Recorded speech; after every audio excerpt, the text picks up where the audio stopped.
council. Ma'am, would you read the certification for the executive session, please? Can we get recording first? I did. I'm sorry. Did you get this one too? Okay, good. I'm sorry.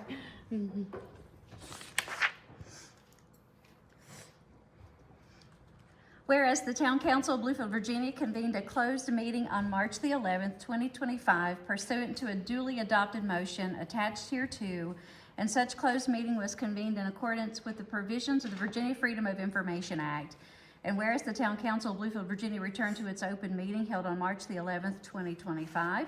Now therefore, the Council of the Town of Bluefield, Virginia hereby certifies that to the best of each member's knowledge, any public business matters lawfully exempted from open meeting requirements under the Virginia Freedom of Information Act were discussed in the closed meeting held on March the 11th, 2025, to which this certification applies, and only such public business matters as were identified in the motion convening such closed meetings were heard, discussed, or considered by the Council of the Town of Bluefield, Virginia in such closed meeting.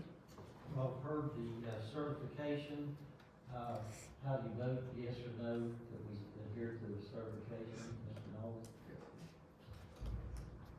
Trigger? Yes. Yes. Certification is carried 100%. We are going to deviate a little bit from our agenda. Since it's gone so long and we've got the budget session, it's going to take a long time, we thought we would move the new business items and citizens' comments up, so the citizens don't have to stay here after night for it all do this. Is everybody okay with that? Yes. Megan, you're all okay? So our first order of new business will be for the town manager to come forward and tell us the water fund 4% increase starting April 1, 2025. This increase has already been voted on a long time ago. It just was failed to be enforced the last few years. Mr. Mayor and council members, and I put it on here for discussion. As I was digging through old council minutes, as I do every night to read myself to sleep, I was reading through the 2019 minutes and the budget that was passed for the 2019-2020 budget year. There's an addendum to it. The FY 2019, FY 2020 water fund indicates an increase of an additional 2% to the water rate per year over the next 5 years. As we talked about last year, actually, that failed to be enacted. So that was enacted only 3 times. So it was increased 6% over the last 5 years, when it should have been increased 10%. Right? So there's 2% remaining out there that it was not increased.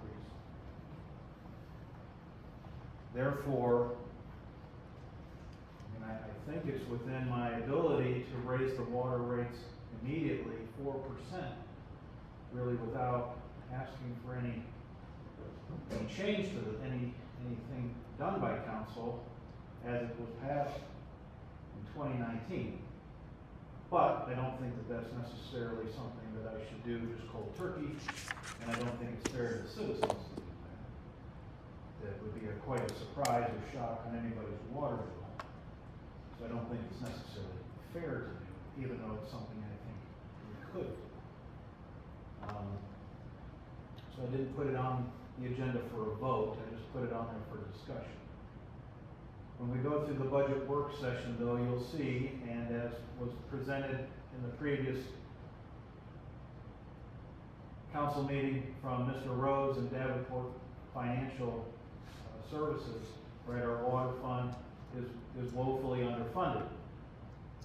So I do believe that come 1 April, we should enact that 4% increase to the water fund, to the water bill. And recoup some of that money. Or not recoup, but put that charge that was approved years ago, 2019, and start to put that on there. So, you know, if we make that decision to do that, we're gonna have to really let, you know, everybody in the town know that this is coming, and I don't really know what that will look like. To let everybody know on their water bill that it'll go up 4%. Now, number-wise, that's not a very big number. You know, James, you know, on the base rate of $26, you know, 80 cents or something, right?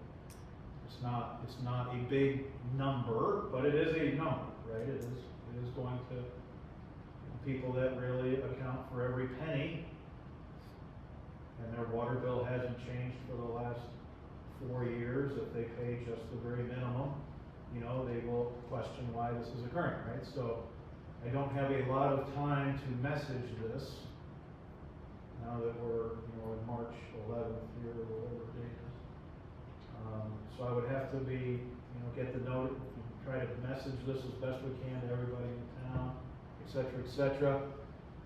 You know, even if we mailed something to every person, I'd spend more money mailing it to people than I'd recoup, right? And postage at 69 cents, right? So that would really make a lot of sense. So I'm looking for discussion, right? To take a page out of Dave's book, who I'm happy to see is here, right? We don't do a lot of discussion, right? So I'm trying to present, you know, a lot of the facts here as I know them. And nobody wants the rates to go up, I'm sure. But decision was made by council long ago, well before most of you were on here except for Trigg and Mr. Trigg and Mr. Mayor, of course. You'll see when I present the working session of the budget, you know, I am going to then come on top and ask for a water raise in the new budget. So I'm trying to get ahead of that a little bit here by asking for enact the 4% that the town did not enact, and maybe there's good reason for that. I'm not necessarily throwing stones. Perhaps it was not enacted because of COVID. Perhaps it was not enacted because of a downturn in the economy. But Davenport's numbers show that really household median income has gone up, but other expenses have gone up also. So, again, I don't necessarily believe I have to ask for approval, but I believe it's prudent for me to get guidance from the council. I turn it over to you. Does anybody have any comments or ways to get this out to the public? We have that We have the text electronic means now, which is about 500 or 600 customers, so that's a big help. And of course, our media board down there, our web page, our whatever them other social media things are. But inevitably, there's going to be some people that say, well, I never heard it, I never saw it. Well, But maybe, yeah, our water, we can put it on the water bill. You know, even if we extend it another month, it doesn't have to begin 1 April. Our next water bill that goes out, the water bill will go out. March 31st. It'll go out March 31st. A line on the water bill can say you can expect a 4% increase starting the next bill. So we have ways to make sure every household receives it, will they read it, et cetera, et cetera. But, you know, we can message it electronically as best as possible. We can put it on the water bill. You know, we can be as creative as we can be to put it out there.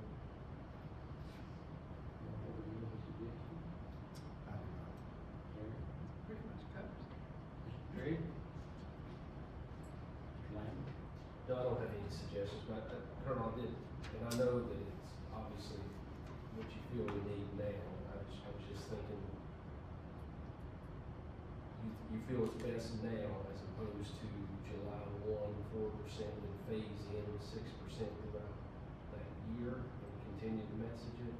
And I'm assuming, I know that you haven't presented it, it's best now, but. Well, I did some of the numbers, I mean, it's either gonna be 10%, my recommendation would be 10% on 1 July, or 4% as soon as we feel we could put it in, and then 6% 1 July. But really that 3 months or so now at 4%, you know, time value of money, getting, you know, 4%, 3 or 4 months of 4% really actually helps. It doesn't necessarily help the check, it doesn't necessarily help the budget, but it helps the checkbook, which is more important, actually, right? So, you know, if 4%, 3 months of 4% increase, and that's around $12,000 for us, you know, which goes a long way for us. No, thank you for entertaining. I just know when during election season, the three topics, two of them, water and garbage, people are just, the folks I talk to, I don't have hundreds or thousands here. I mean, I adamant against increases in water, but I understand the necessary, I just feel like I need to ask it. Make sure I check all the boxes. Thank you, sir. I'm very willing to, garbage being in the larger general fund has a lot more nuances to it and can be absorbed in a lot more ways. The water fund is very distinct and we can be very precise in the water fund, and it is very hard to absorb that cost in the water fund. Ms. Megan?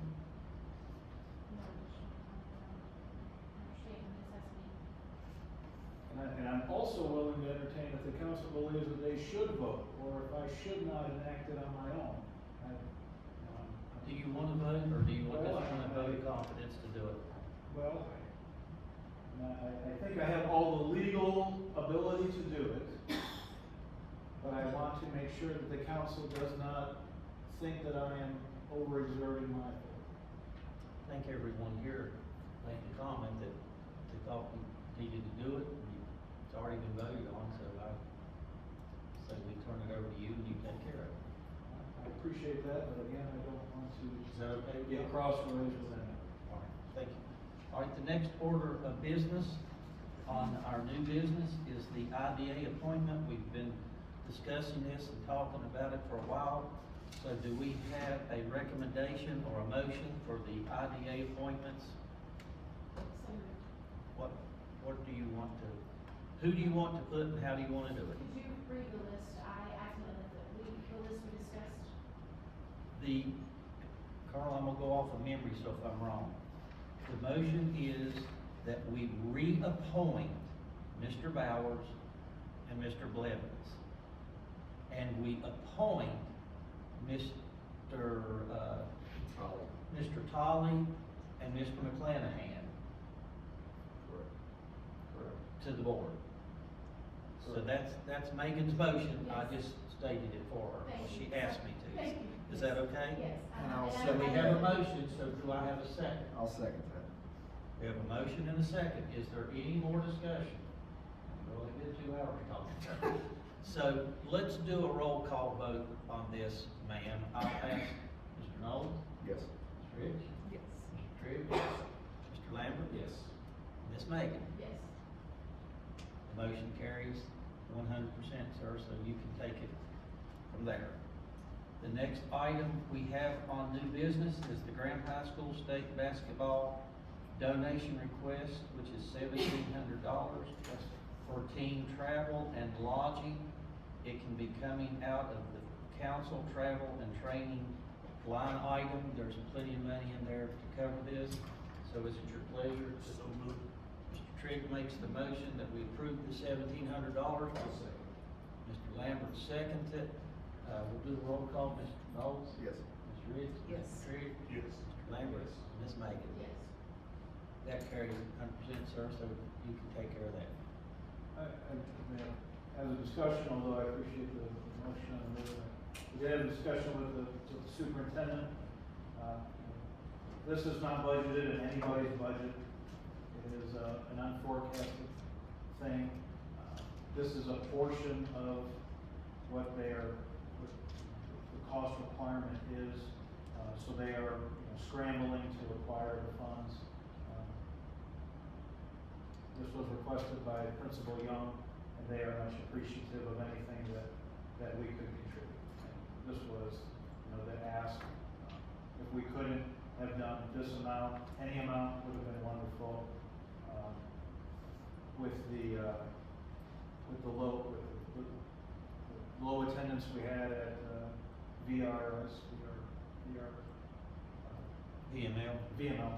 With the low attendance we had at VML, this budget line had an abundance in it from the council, so we were able to, we have the ability. Okay. The, next thing, you wanna go ahead and do code enforcement and all that, or just wait till afterwards? Code enforcement, I think, is interesting, if you're interested to do it. All right, go ahead, we'll do that. Except I don't know where I put my numbers. Anyway, I just did a roll-up quickly of, two sheets. I know it's a very important topic, code enforcement summary, there's 2 sheets of paper there. The top piece of paper lists from January 2025 through March, through today, March 11th. You'll see that the numbers are interesting, but when you get down to it, if you look across the top, you'll see different code enforcement topics, all the way from blight to brush to inoperable vehicles, overgrown grass, dogs running at large, stagnant water, trash, unsafe structures, etc. Right? And the page behind it was January of 2024 through December 31st of 2024. So, these, you can interpret this multiple ways, but just to show, right, inoperable vehicles. Okay? So the previous total year, there were 75 things done with inoperable vehicles. Then this year, I made it a priority for code enforcement to get after inoperable vehicles. Right? So in 3 months of this year, there have been 91 things done with inoperable vehicles, right? So that is my priority to the code enforcement team. So now 91 things doesn't mean that there's 91 derelict vehicles out there necessarily, but from initial contact to writing the report to a notification, all the way through towing the vehicle, can be 5 different things on one vehicle, right? So bear with me. So I'll just give you a for instance then. 3 cases, right? 3 cases. 1 case, there were 5 vehicles. Another case, there were 4 vehicles. And another case was 3 vehicles. So in 3 cases, that totaled 12 vehicles. Out of those 3 cases, 12 vehicles, 5 of those 12 vehicles were towed by the town, and 7 of those 12 vehicles were removed by the owners. Okay? So that's a subset of those. Okay? So in those 3 months, in those 3 cases, 12 vehicles have been removed. Right? So I'm just giving you a subset. So I have, then you can get detailed case reports, what that equals, what that looks like. And it's a lengthy process, right? From citing them to giving them whatever our code states for how much time they can have to fix the problem, to then them not fixing the problem, to us circling back and then getting a tow truck, let's say, to removing the truck to whatever. So it's a lengthy process, but again, I just want to provide this context. If you'd like more detail, happy to try to provide it to you. But like obviously right now for this year, we've done 0 overgrown grass, right? But last year, at overgrown grass, there were 148 overgrown grass. Or last year, we identified the 50 unsafe structures, right? And then the previous couple of years, I don't think there were any unsafe structures for a while. I don't know. We don't have records necessarily. I didn't see them. So the 50 unsafe structures, right, of those, we put in the budget $110,000 to actually now remove the 10 unsafe structures, of which 8 of the 10 have been torn down. And we're waiting on the remaining 2 to be torn down. So that all falls in these numbers, right? So I just want to provide some of the context of the code enforcement, which, you know, has been on and off again over the years. I can't speak to it.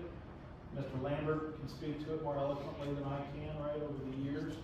But I know that there have been condemned houses on the list, whatever that list is, right?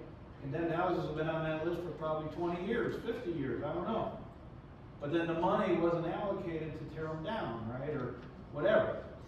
So we now have a good list of 50 condemned houses, unsafe structures. And in this budget here, I've allocated more money. I've allocated $150,000. So next budget cycle, I may be able to tear down 15 houses. But again, it depends on the cost of each house. I don't know. Each house costs a different amount, right? Maybe we'll only be able to get 7 houses depending on the cost. I don't know. So it varies. But I just wanted to provide the snapshot of code enforcement.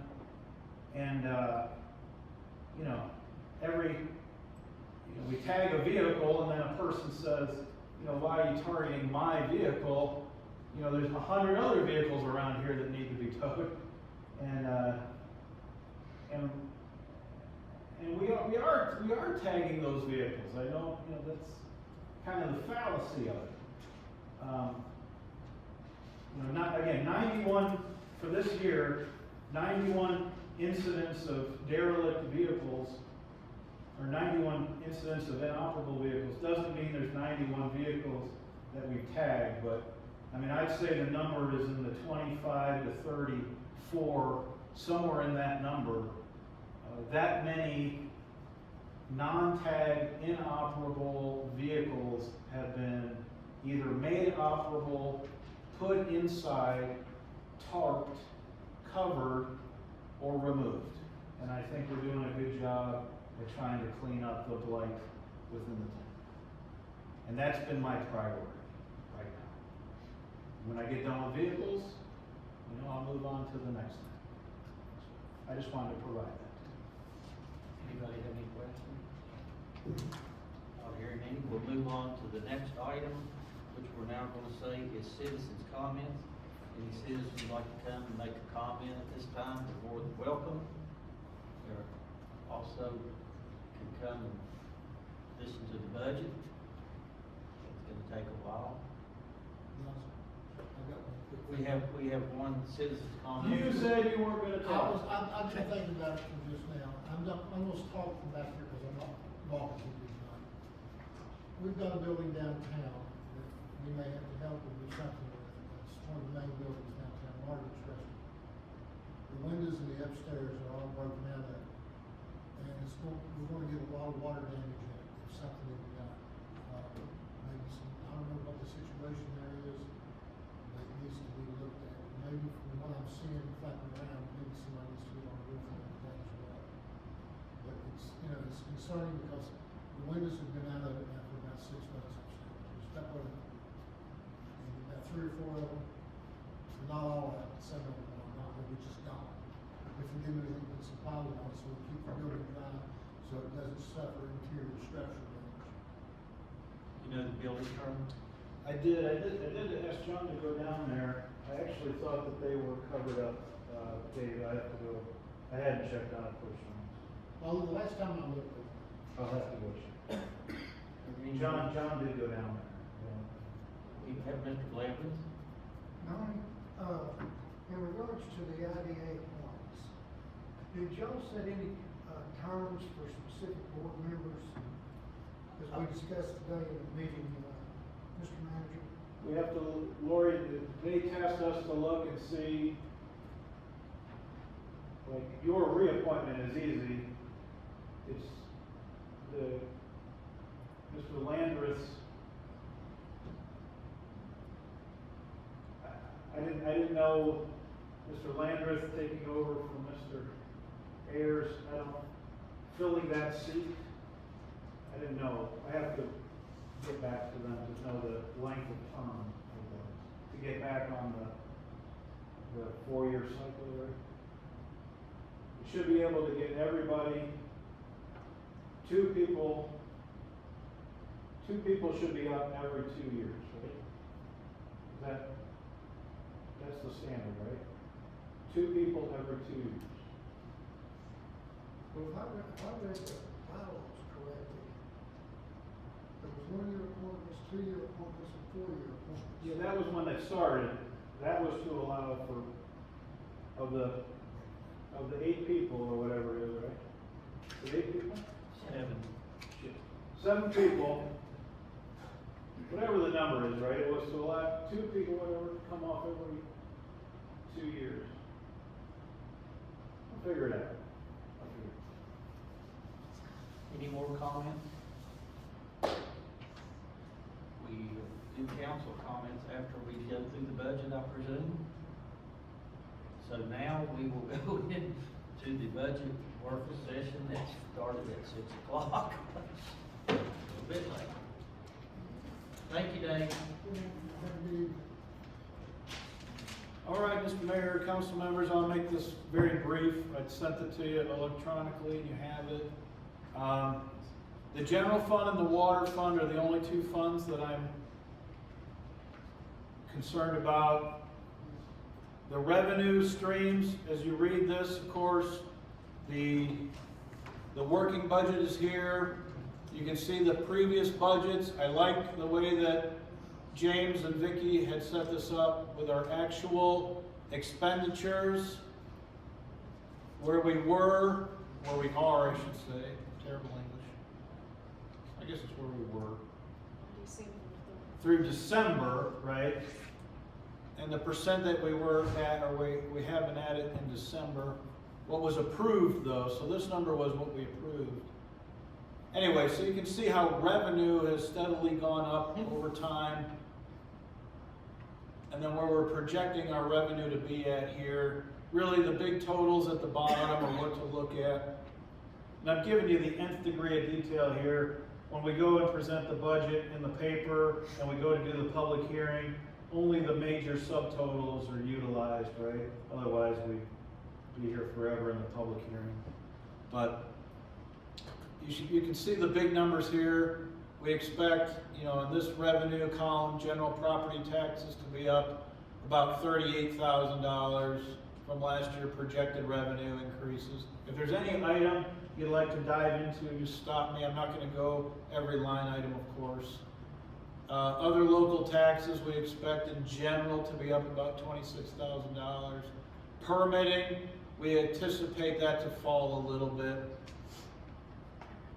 Fees and fines, forfeitures, we anticipate that to be down a little bit. We anticipate some interest. If the interest holds what we're currently doing, we're doing extremely well on our interest on some of our LGIP, and of course even the interest we have, actually it's not really accounted for here in the SNAP account that we have with the $2.5 million bond.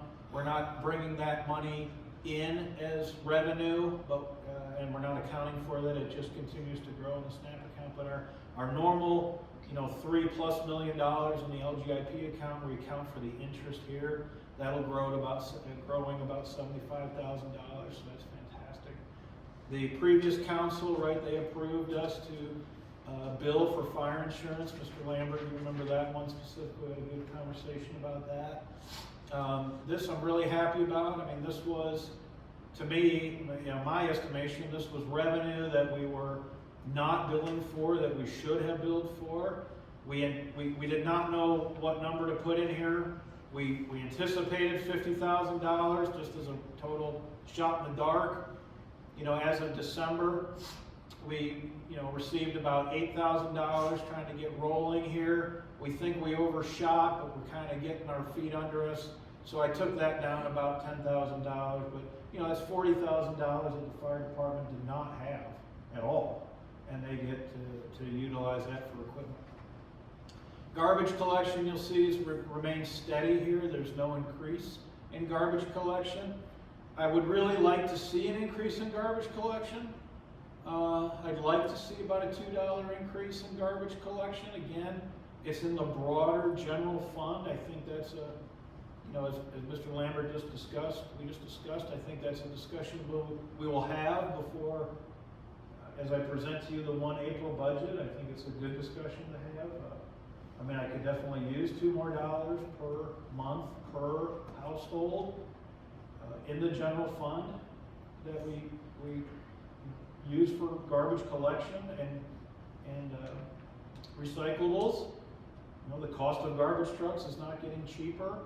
The cost of our labor is not getting cheaper. So, I mean, I think $13 a month for 4 pickups. I think that's extremely cheap. And I think it's a great service we provide.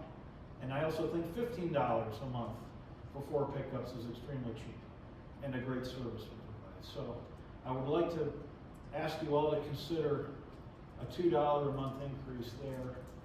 And James, that comes out to about 50,000. I think it comes out to about 50,000 a year of profit or revenue for us in that line item, and we're looking to put $60K a year away for a garbage truck. So adding $50K a year to that number either gets us a garbage truck sooner or helps pay off, you know, some of the increased expenses that we have on the refuse side of the house. We really do need a new refuse recycling vehicle that takes the plastic and the cardboard to the recycling center. That vehicle was not part of our enterprise lease agreement. And we have to take plastic, sadly, all the way to Beckley to recycle. So if we value doing that, that vehicle unfortunately gets quite a bit of miles per going to Beckley and back.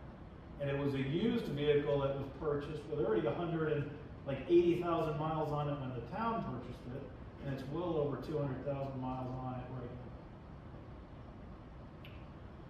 So when would you want to look at the $2 increase? I'm sorry? When would you like to look at the $2? The 1 July budget. Okay. 1 July. When you do the garbage increase, I think it's dirt cheap at what we pay. I really do. But in years past, a long time ago, Bill King had the best suggestion ever. They raised it, as you say, $2 a month. And then every budget after that, they raised it 50 cents. Because he said, nobody's gonna gripe at 50 cents a year. Well, after quite a few years, it adds up. And we haven't done it in a lot of years, a whole lot of years. Wages have gone up. And I said to the colonel, we were pulling in the neighborhood and it's about 8 below zero. And those guys are on the back of the trash truck making what they make. And I said, man, it'd be nice if we could have enough revenue to kind of increase them a little bit. Because, you know, that's a very important job in the town that everybody doesn't look at. But anyway. And you're right, it's a very hard job. It is, and Well, I think that's a very good, and that's a fundamental, you know, I don't disagree with that tact. And that's a, you know, as we saw here, that was tried and it failed because it wasn't enacted every year. So, I don't know if that's a tact that we want to take, then that's something that we could attempt. So I know the answer to this, so I'll ask questions, as but my phone number's posted online, so hear me out.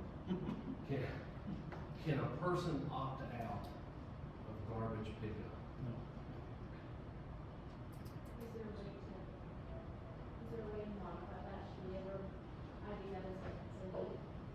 I've been asked if they can opt out and take their own garbage. And I have seen that, because I used to live in the townhouses at Sedgwood, and we paid, as part of our monthly association fee for a dumpster and the removal of that, but we got hit with the water bill too. And I didn't hear a whole lot of complaints, but I did hear some like, well, we really made up. So I do know that people have questions and concerns around it. I had not heard that aspect of it. I think there's a lot of reasons to not allow opting out, because then it can't be budgeted and we can't know what we're doing and how to continue to fund it. And I think that a person is setting themselves up for failure because the cost of them trying to take it to the landfill on their own recourse just sets them up for dumping it over the hill here, and we set ourselves up for problems. So I think there's more problems with it than more solutions in a very broad context. Also, to add to that, you let a person off the hook on, say, doing that. Say they move, somebody else move in, they think they're supposed to pick trash, so trash people just automatically start picking up, so they have to move revenue. You know what I'm saying? Somebody in a house now, they paying the garbage and everything, and then they decide they want to try to take their own. Then what happens? They move, somebody else come in, they want the trash, so the trash people don't know, the truck's not passed on to them, so they get free garbage pickup. See, we had that to happen for a long time ago. So those properties on town, right at the edge of town, do they pay for garbage pickup? Do we pick those houses up, like? Luther Street? Yes. Yes. We do pick that up. Yeah, they do pay. They do get billed for it. If I could address your question, You may. the Sedgwood Townhouses, the association pays for the dumpster only. They don't pay for the collection. So Okay. that's why the residents pay for the collection. I think there may be some confusion, like with the general perception, but Right. I'll pass that along that you shared that. Thank you. You know, I'm not gonna say I would argue, but I would. I don't think there's anybody in this town, I don't care where you live in this town, can drive to the landfill 4 times a month for $13 a month. For $13, I don't think they can do it. The fuel alone's gonna cost that or more. They've gotta haul the stuff, they gotta go up there, the time, and just the dead cost. I don't think they can do it. I really don't. Now, what that might happen though, instead of going 4 times a month, they might hoard it up and go 1 time a month. And then they only have one expense, but then you've got garbage laying everywhere. Well, I Garbage think is a it big problem. exacerbates our code enforcement issue. I do see a second and third order effect of that is negative. What about Deerfield? Deerfield is its own HOA. They get less. My understanding, they pay $40 a customer per month. I think that's what Craig May said. Anyway, go ahead. Any other questions so far? Anyway, revenue, I'll just get down. Total revenue, so revenue, it looks bad. Revenue looks like we're taking it 1.593 down from the previous year, but there's a bit of, a lot of it is right here, 1.597 prior year reserve. A lot of this is catching up from American Rescue Plan ARPA dollars. So you see these numbers at the bottom here. A lot of this is some influx and outlays of the ARPA money that was taken in and expended. So don't let that really worry you.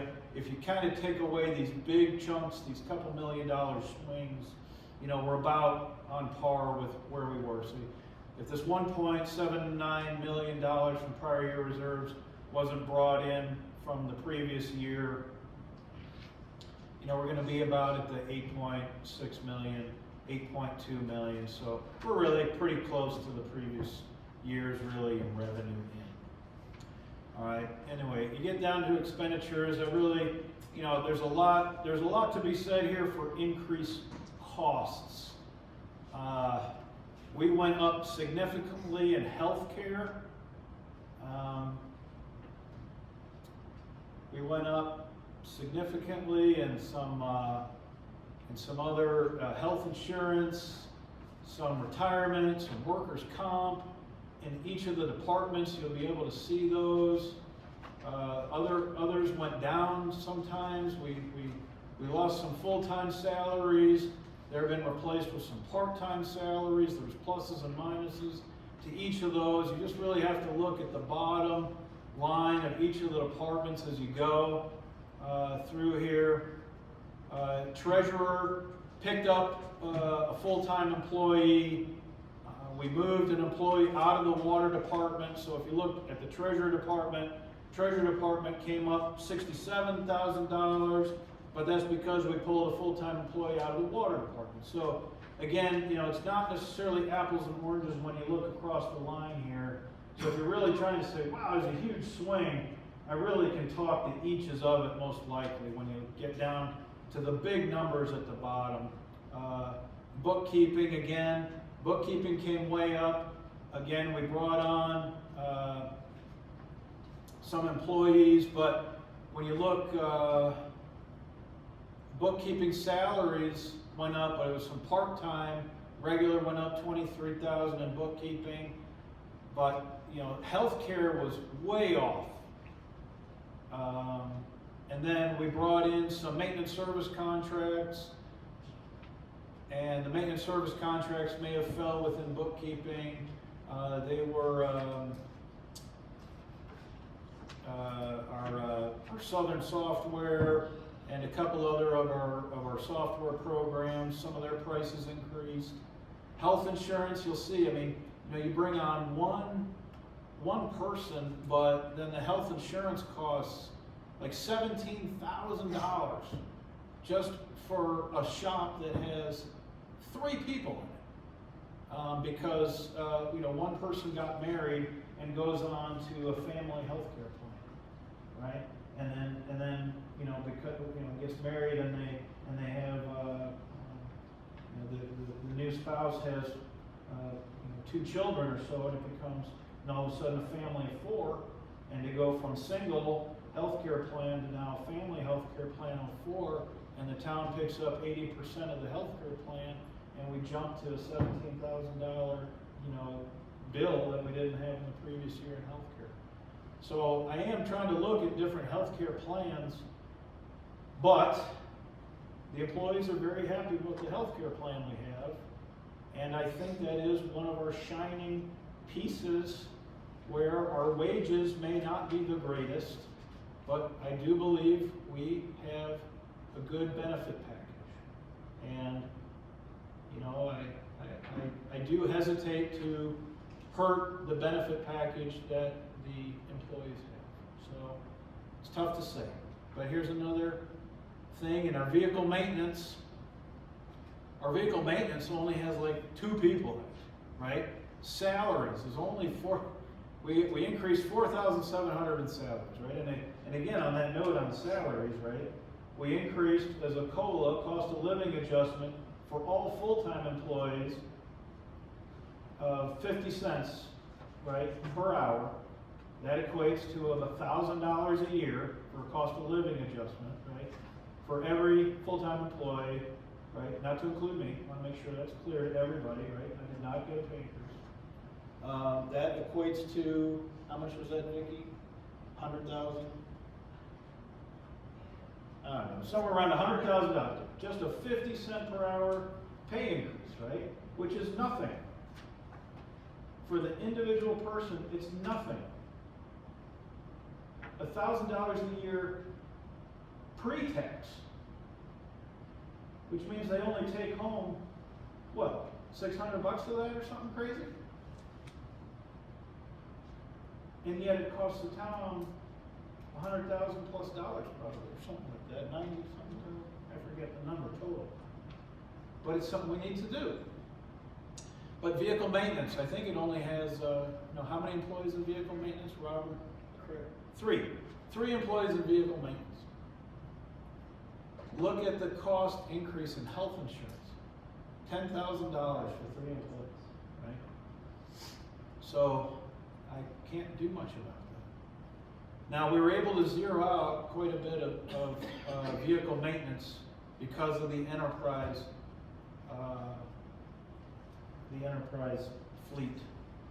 I was very happy with some of that. Police department, they get quite a bit of grant funding, of course, supplemental. You'll see that, but a lot of departments increase. Now here, again, in fire department, you'll see that they'll go up. I think you'll see about a $40,000 increase to them. But again, they're starting to pay for themselves, or their increase a little bit, because of the recoupment that they'll get from the fire insurance billing. So I'm happy and appreciative of that, right? So they'll start to recoup a little bit of their equipment from their own ability to bill. In the building inspector, demolition of houses here, you'll see right $150,000. Now you see a big jump here. You'll see a change of $115,000 because when we approved the 24 to 25, we only had $35,000 in the old structure demolition. We did a budget amendment that brought this up to, I think, $110,000. This does not reflect budget amendments. That's why it shows a big change. So what was a 24-25 approved does not account for budget amendments that we have executed throughout the year. So that also is a little bit of a budget nuance here. But we have executed $110,000 in old structure demolition, and I'm asking to bump that up even more to $150,000, most likely. This again is it's a draft, it's a pretty good draft, but there are going to have to be cuts made here. This is an opportunity to cut in this, from this increase. Anyway, driving on. Street department, this is shaded in because we do receive a lot of, this is mirroring what we receive from VDOT. So if we receive, $1.2 million of VDOT funding, we should be spending about $1.2 million in street department from VDOT. So this should mirror VDOT's expenditures. So this is kind of a wash. What we get from VDOT, we should spend from VDOT. So we're kind of working through that. Refuse collection, here's a good one. So in refuse, you'll see actually in refuse, we're bringing salaries down. So if anybody says, you're $2 and you're spending it towards salaries, you'll actually see we're bringing salaries down because we lost a full-time employee in refuse. But you'll see, we've kind of been covering refuse, unfortunately, with other employees from other departments. So we burned a little overtime. We need to up some overtime as well because we lost a full-time employee.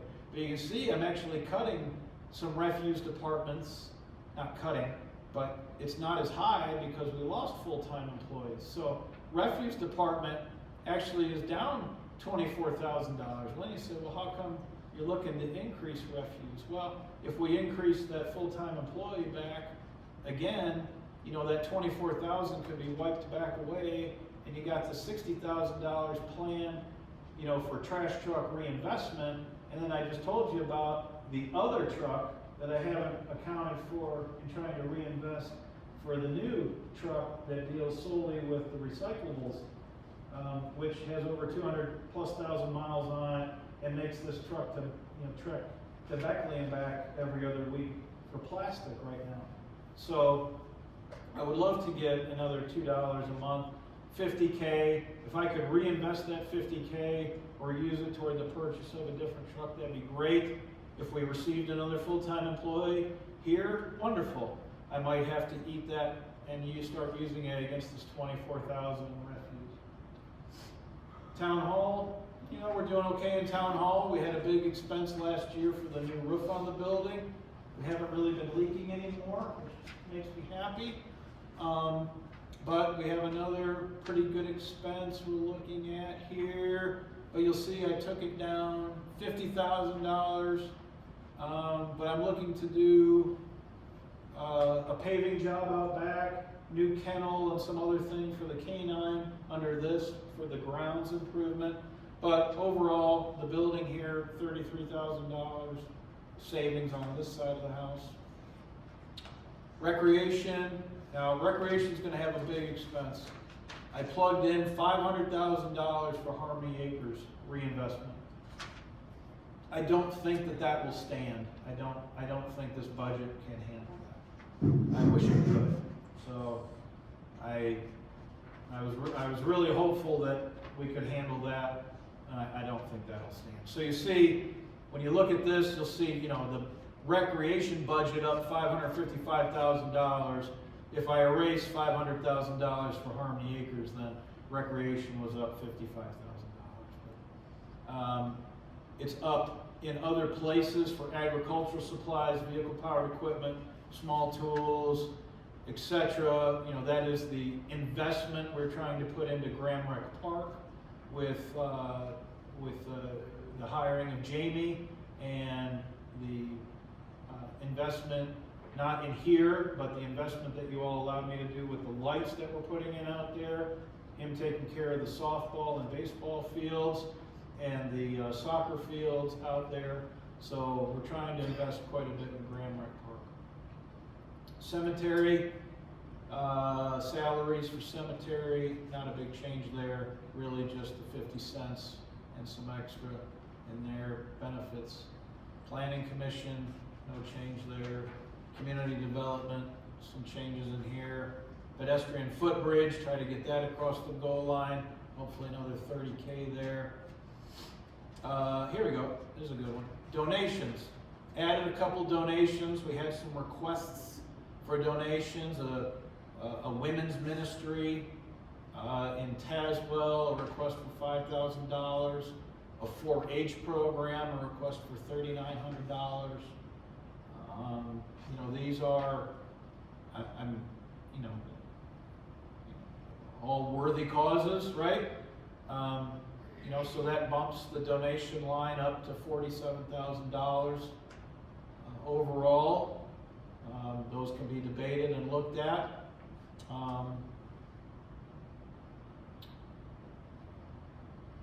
Said there, I guess. Zoning, code enforcement, zoning, it's up some mapping, GIS parameters, a couple new technology, etc. going in there, but not a lot of other housekeeping in there. Health insurance actually is down in there, salaries are up. It's just ebb and flow throughout. Non-departmental, this is a kind of a good catch-all for things. SNAP account, again, this will be budget amendments throughout the year. We didn't put any money allocated against it as the timing goes. If or when we are able to purchase the land, we'll bring it in as budget amendments for bringing money in from the SNAP account as revenue and expensing money out. So that's really a wash, it'll be in and out. Transferring money in and out here, savings accounts, loan repayments, etc., capital projects, Really, most of this is zeroed out from past projects that occurred, FEMA. I expect to get money from FEMA from the damage and recoupment that we had in the past. That'll come back in. Our last golf course repayment, right? The Shop Foundation paid us in January, right? That money does not have to be expended until October, so that money transcends fiscal years. So it's kind of weird, right? So it looks like an expense out of this year, but we received the revenue in this current fiscal year, so it's a little bit of budget ninjutsu that we have to do there, but if we make it work. And then you see, anyway, at the end of the day, all that said and done, we're $2,300,076 in the hole. So I can't do what I want to do. So we either need to find $2,376,000 worth of revenue, or I need to cut $2,376,000 out of the budget. And the reality is that a little bit of both will occur before I present to you the final budget on the 1st of April. But this is the opportunity for you all to say, you know, I'd like you to see more emphasis on this, not as much emphasis on that. Maybe you're putting too much here, not enough here. Harmony Acres really does need some work, or it doesn't, or, you know, whatever. We'll start with that on Harmony Acres at $500,000. What does that, what all does it need? Well, truthfully, it would be great to resurface the whole bottom of it. It was created in the 50s or 60s, right? And it is just built out of cinder block, and it was just coated over. It really needs to be dug out and a foundation laid. It has fine hairline cracks or so in the... Right, and one of the larger issues is it's like spring fed. So water's coming up from underneath it, so it's just not as easy to just lay a coating down without it bubbling out. So like they pour epoxy paint in there, but it just... Right. What about a liner? Again, the springs have to kind of be dealt with, the liner. It's coming through the bottom. So it kind of has to be dug out and some kind of trenching or pipe work to take the water from underneath it away. It all can be done. How much, I don't know. Gotcha. One pool company was here to give us a quote, and I don't have that quote, so I put that number in there as a placeholder. Sure. If it comes in at 200K maybe, or we'll just limp it along as best we can, It's serviceable, it's just not nice, right? Yeah. I mean, it's nice. It gets a lot of use. I really would love to do something with it in the off season, but I don't know. Okay. Be a good project to cooperate with those towns work on. Well, And renovate it totally. well, I did allude to that when we discussed with the project with, that we're gonna cooperate with West Virginia. Talking about water aquatic stuff, right? Splash pad here, pool here. That actually could be the grant money that we get, and actually, yes.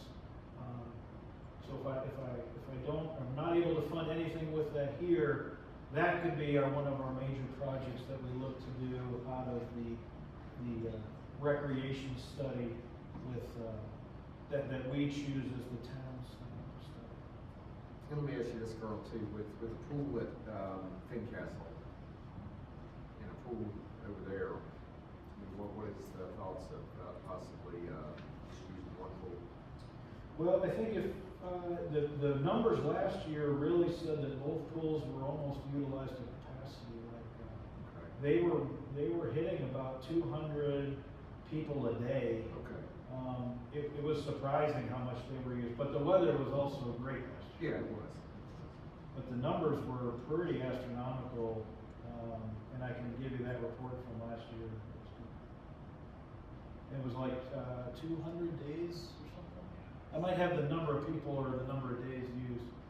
It was like a ridiculous season, and the number of people there was really good. Because I agree with you. And then when I heard there were 3 pools in this town at one point, I thought, wow. But, and then really truthfully, the demographics of both pools are different.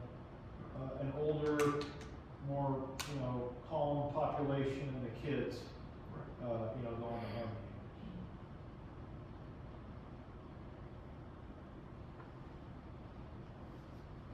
You also see Harmony Acres possibly being a focal point to a future tourism development. Absolutely. I see that as really this nucleus of the thought of this purchase of this property and the recreation.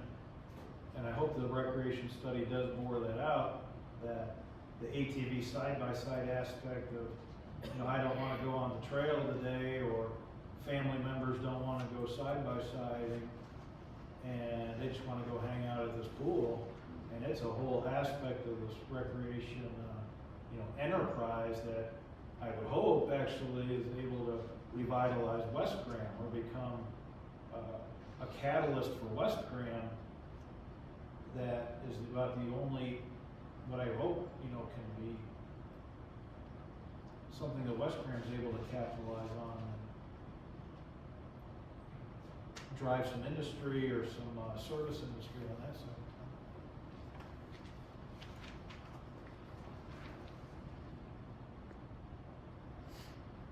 So don't let the $2 million scare you right now. I mean, this work session is a wish list of all the departments. What would you like to buy? I'll start to do cuts, right? And we'll relook revenues, right? I hope to grow revenues as well as make cuts, like I said, and bring this number down. Total, if I wanted to do everything on this list, right, I could bring in out of the LGIP, we have $3.8 million in LGIP, you could bring all of that money in, right, and execute this budget today. I would not do that. I think it would be unwise, but that could be an option.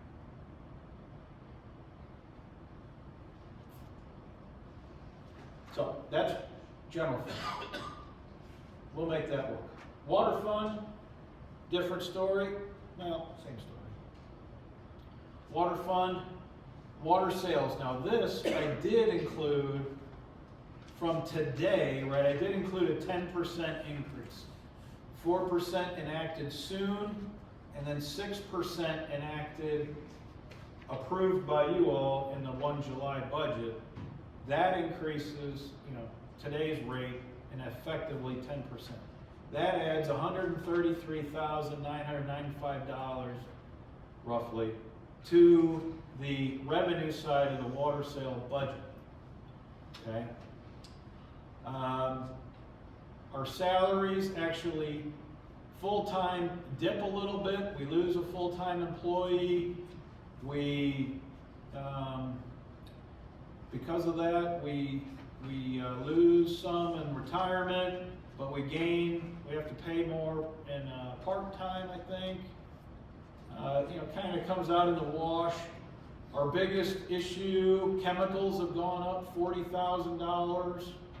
The cost of pipe, the cost of everything. Health insurance here in the water plant goes up $10,000. Nothing's getting cheaper. Because of the phase 2 of the water treatment plant project, we will start to no longer pay the sanitary board for the basin backwash, and therefore we start to save money from paying the sanitary board. So we start to actually reap some of the benefits of that. Sadly, cost of the electrical services is going up. so about 20 more K in electricity. You know, kind of this and that and the other. So, all total, we're going up about 86K in the water departments. So even, now this, right, so take into account, this includes a 10% increase, right? This includes a 10% increase, and we're still 51K in the hole. We're still 51K in the hole. And this fund, I'm really not BSing you, right? I mean, the general fund is so big, like there's rounding errors in there. The water fund is not this big, at only $1.5 million here, or whatever. The water fund is not big enough for me to have a lot of rounding errors. Like these are true numbers, right? And even with a 10% increase, I still am really 51K. What percentage do you think you need to? Well, every percent we figured was 30K. I forget. 20K? Every percent was 20K, something like that. So, but I don't want to do that to the residents, right? And the water fund, it has a nice LGIP, and it does have a fairly good checkbook right now, right? 10%, 4% right now soon gives me, again, the checkbook gets fattened up by about $12,000, right? So the checkbook gets a little more in it. That offsets a little bit of that 50, so I'm trying to figure it out. And I think in this arena, the mayor's suggestion then of adding like 1% every year may not be a bad thing. And then that or revisiting every year, but that's why we're having this discussion now in March. Well, even though with all these increases, and they've failed to increase in years past, we're still $51,000 short. I don't know any business, Jim's in business, I doubt that he would operate a business knowing you're gonna lose $51,000 next year, and raise something to take care of it. I mean, to me, I hate to keep going increase, but the facts of the matter are a bottle of pop. If it's $2, you can't give them $1.50 and say, well, I'll catch you later. You're gonna pay $2.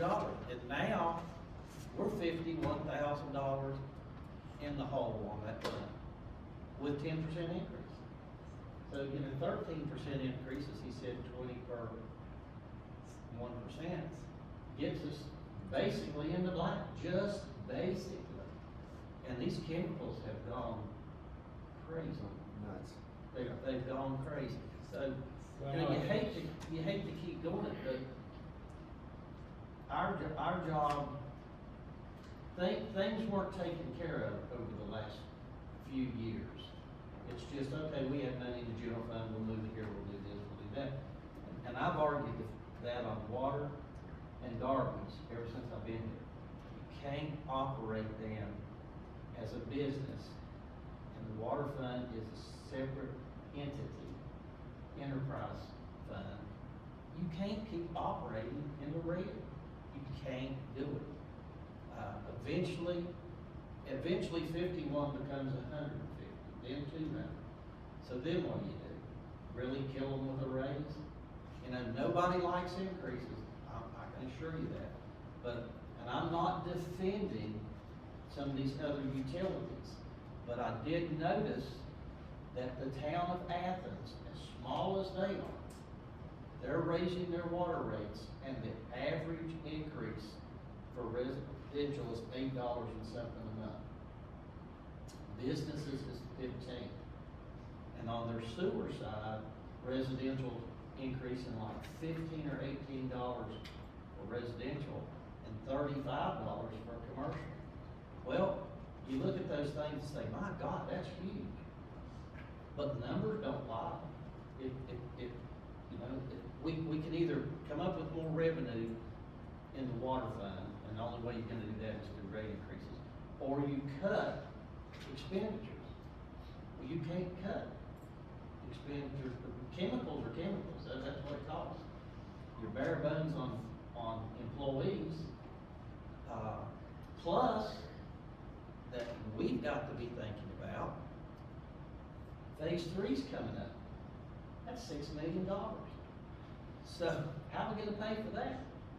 You know, that's a different story altogether, but right now, in doing everything that our group has done, we're gonna present a budget that's $51,000 in the hole. Now, we do have it in savings, or their checking account, they've got money to cover that, but sooner or later, that money runs out.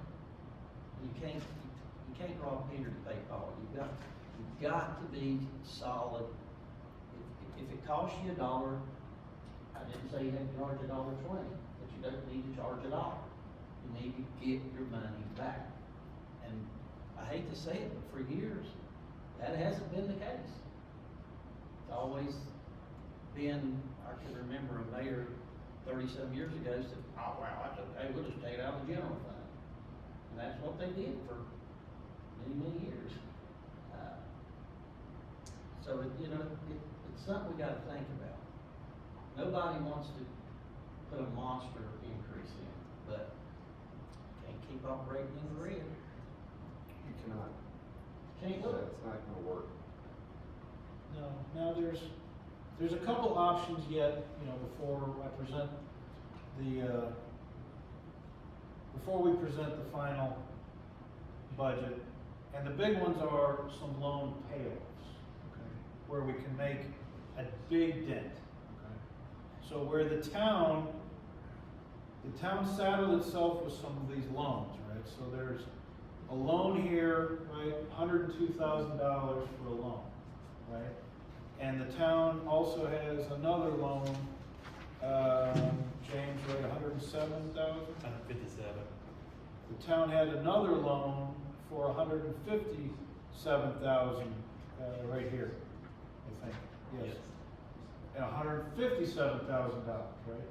So these big loans that are out there, there's an opportunity, right, with the sale of some assets that these loans could go away. So if those loans go away, then this problem kind of goes away. See, so there's a couple pieces out here that may change this equation drastically.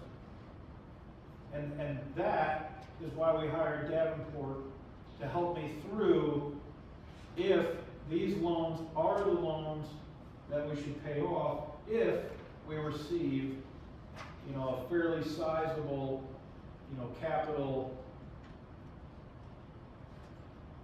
I don't know what to call it. If we receive a large capital investment, that some of these loans may go away and help us, right? So I don't know yet exactly, and that's why I'm hedging a little bit of my ask here, but, What page are those loans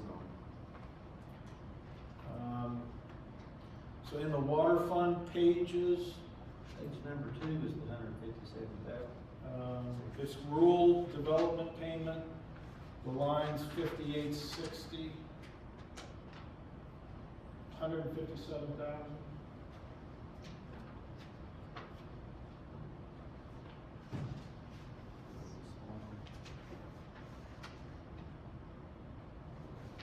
Four down from the top. So, Earl, I know you brought this up at that Davenport study. If you all get a chance, go back and look at that page 29, it gives you that inflation growth versus our actual rate increase. We're behind. We are. But again, if you took off these two loans, then that's, $200,000 out of that water. But again, I'm not sure that those are the two loans that we would target if we receive a healthy influx of capital. So, I just offer those as there are options out there, not just rate increases. So, just need to be thinking of all of these. I'm not just a one-trick pony, not just a pretty face. Not just a pretty face. So, all right, and again, I'm not doing this to scare y'all, but these are the decisions that, are gonna come up. I am to present to you a balanced budget on 1 April, right? And those will have recommendations in it that may either be, added revenue or decreased expenses, right, or a combination. Cemetery itself, right, that is balanced currently. That is at 0. There is a significant problem at the cemetery, I will let you know. There is, unfortunately, there was a building constructed out there that the foundation was not created correctly, basically, and it is sinking.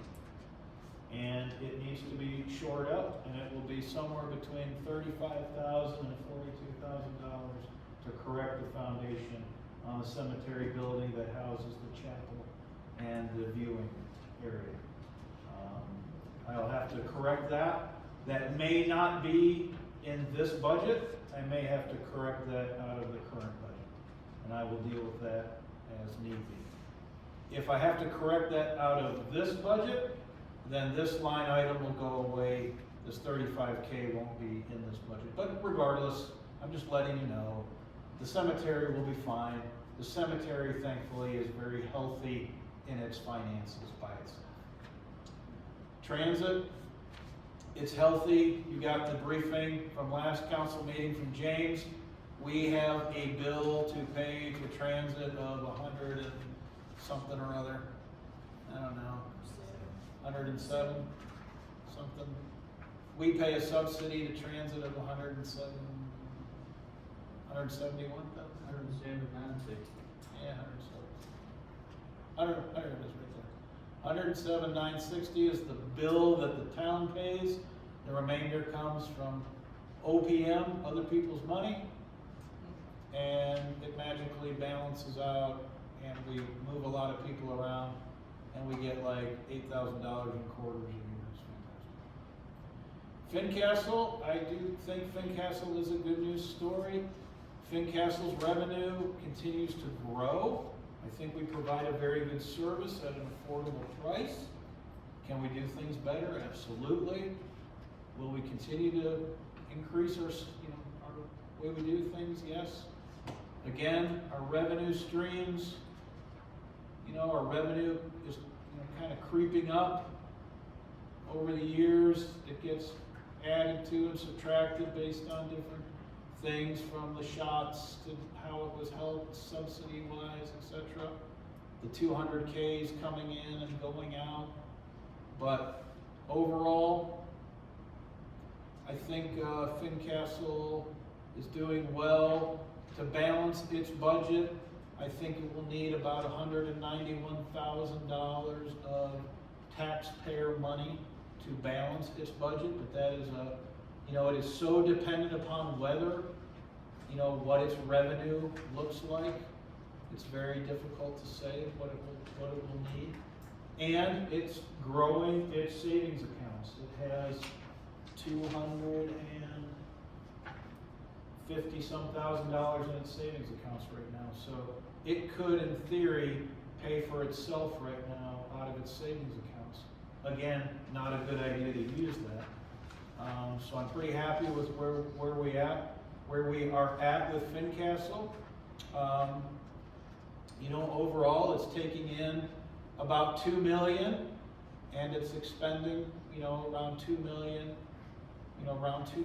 So that is a lot of revenue that we are putting into the local economy, and it is a lot of service that we are providing to people. And we are bringing in a lot of regional money to the local area, and even from outside the region, all the way from Ohio now. Really trying to get a better understanding of what our reach is from people traveling from Ohio that go to Florida, stopping here, right? Our real lack of lodging seems to be hurting our reach, and that's our next real look at the area.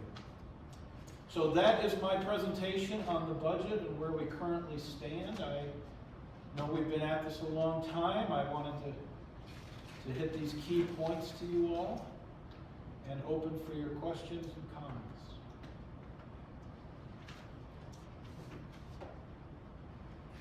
Actually, I do, I'm sorry, I have one other comment. I want to thank my team. I could not do this without Vicki and James and Lori and Lisa and the staff in the treasurer's office and the bookkeeping department. They are fantastic, and I make them do a ridiculous amount of work here, and all the department heads. I don't believe that they had to do this before, and I make them go through this line by line quarterly and create this budget, so I'd like to thank them for their hard work in this. Well, they don't even work half a day. They work about 3/4 of the day. Colonel works just a half a day from 6 to 6. Just half a day, that's right. Just half a day. And most times after 6. Does anybody have any questions for the budgets or anything they'd like to add to it, or hey, add some money here or do this? I mean, it's a lot of numbers.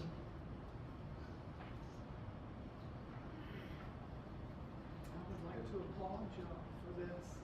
It's a lot of work. It's unbelievable. Every time you come over here, they're doing it. They are really on it. So you will present a final budget in a couple more weeks. The code requires me to submit a budget on 1 April. 1 April. And, I don't think it's called the final budget. I believe I have to present a balanced budget by 1 April. Obviously, there's opportunity for you all to give me guidance, direction on that. I would really like us to drive toward approving a budget in May, if at all possible. If that can't be done, we have to approve it in June. In June, it has to be approved. I would love for us to get it approved May. in May, so that the treasurer's office can upload it into the computers, so that we are ready to execute on 1 July with a very seamless transition.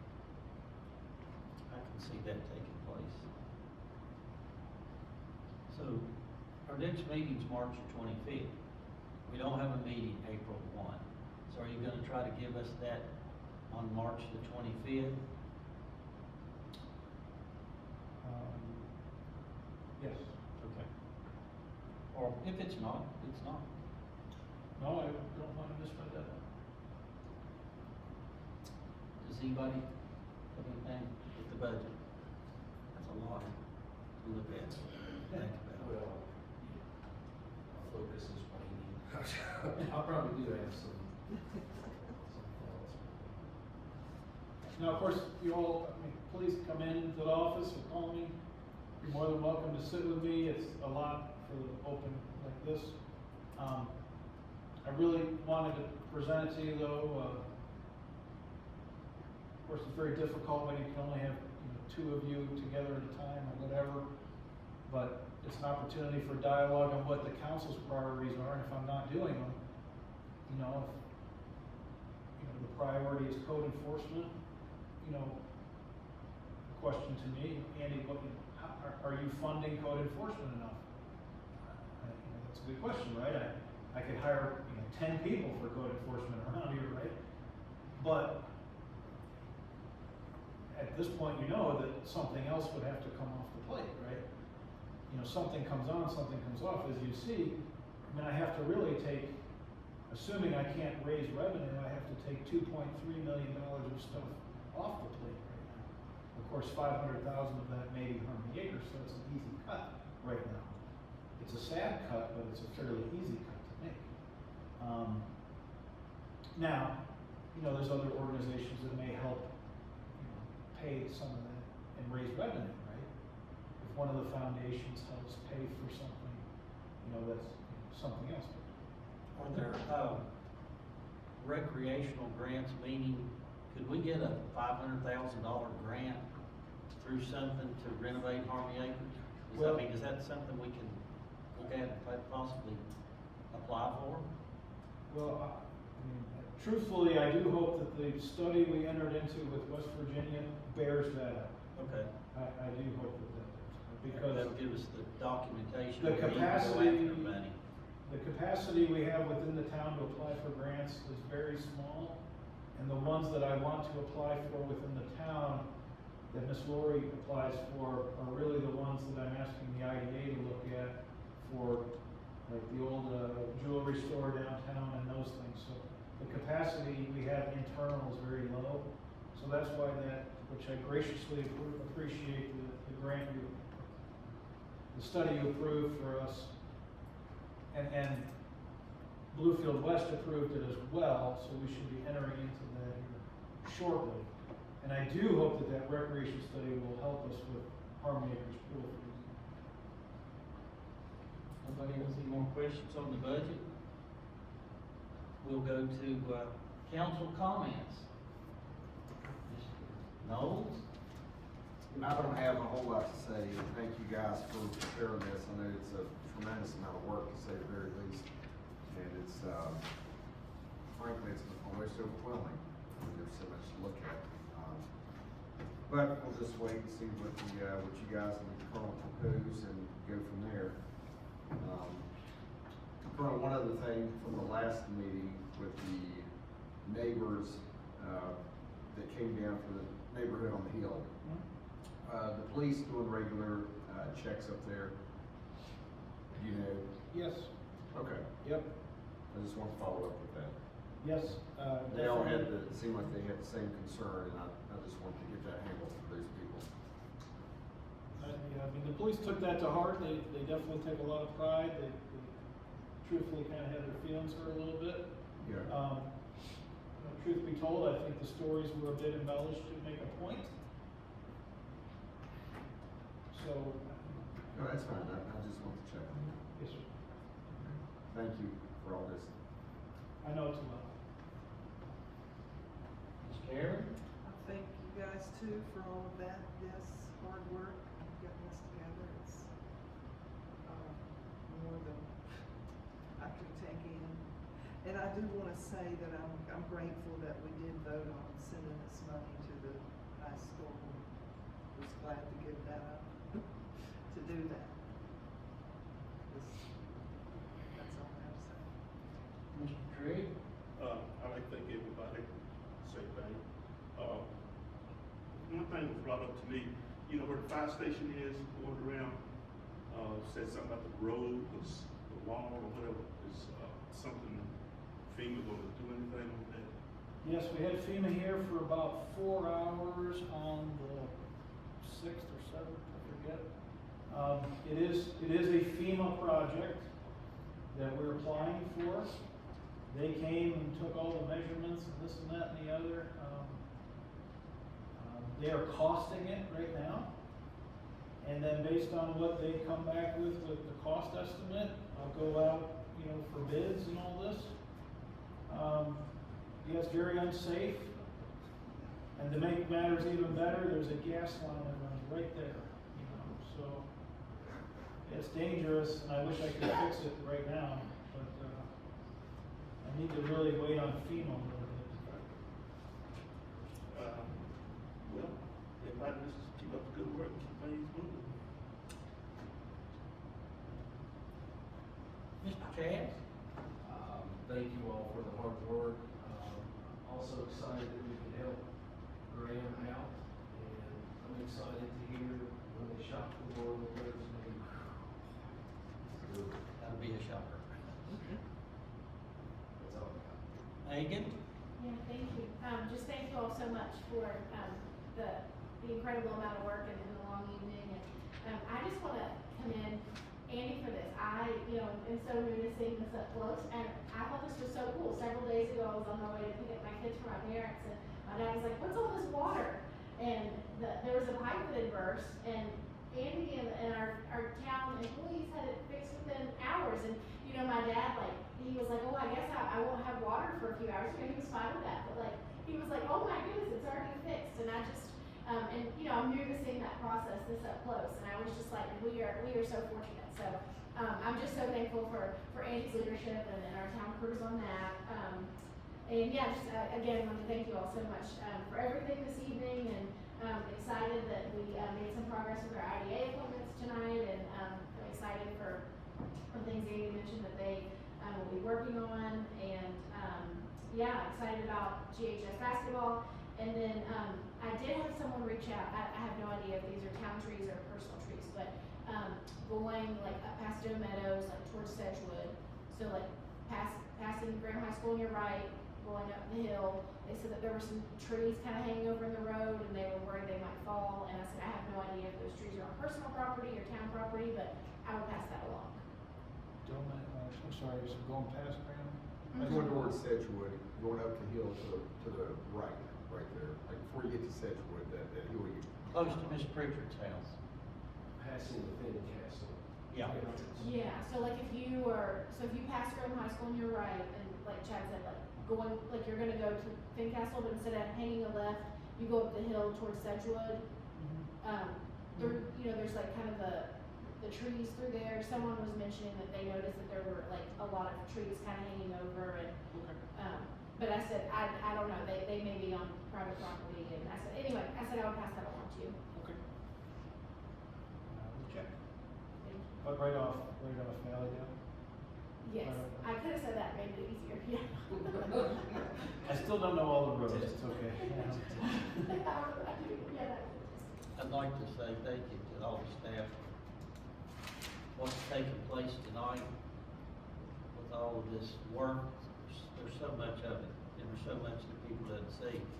Carl, the, Sunday driving around, the problem that we have in the road, down past the fire station, FEMA's working, beyond that, less than 100 yards, I don't know if you've noticed that, but it's getting to be just about as bad as the other one. You probably already knew it. I had them walk all the way down to where like the little gravel parking area. Where the little house is? Yeah. Oh, no, yeah, I mean, toward there. Okay. Cause it. We pulled a tree out of the creek there as well. See, they're always doing something that, same way with that water leak, I had a bunch of calls, and I called him, he said, they're already there, they're working on it. I mean, gosh. Friday night, of course. And I would like to say, I am extremely proud of this council. I really mean that, guys. I think we've got a great council, everybody seems happy and working together, and I'm just proud of you all. I am very proud of you all. So with that being said, does anybody have anything they'd like to bring to the good council or the town? Not hearing any, could I have a motion to adjourn? I'll make a motion. We have a motion and a second. All in favor signify by saying aye. Aye. No, the same way. No no's, the ayes have it. We're done. Thank you. I get most of those, we'll take her. Sure, you'll be leaving? He's probably gonna go down Wednesday night, start setting up the tailgate and everything. You know what I mean? I'm gonna tell you. Staying in the parking lot, and all that good stuff. Megan, don't forget to get the kids.